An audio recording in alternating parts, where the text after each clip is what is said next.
গত কিছুদিন পূর্বে আগরতলা জিবি হাসপাতালে ব্লাড ব্যাংকের সামনে থেকে চুরি যাওয়া বাইকের অবশেষে উদ্ধার হয় বিশালগড় থানাধীন মুন্ডাবস্তি এলাকার জঙ্গল থেকে।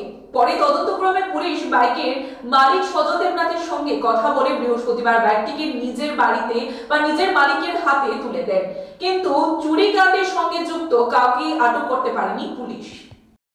মুন্ডাপাড়া থেকে একটা বাইক রিকভারি করছে, যেটা পরিত্যক্ত অবস্থায় পড়ে আসলো জঙ্গলের মধ্যে। বাইকটার নাম্বার হচ্ছে TR01W9333। তো আমরা সঙ্গে সঙ্গে বাইকটারে এখান থেকে রেস্কিউ করে আমরা থানাতে আনছি। থানাতে আসার পরে আমরা আমাদের যে ট্রাফিক ইউনিটের যে মেশিন আছে সিস্টেমে ওগুলো চেক করছি। চেক করার পর দেখা গেছে যে সজল দেবনাথ, বাবার নাম গোপাল দেবনাথ, যোগেন্দ্রনগর, ওনার নামে বাইকটা রেজিস্ট্রেশন।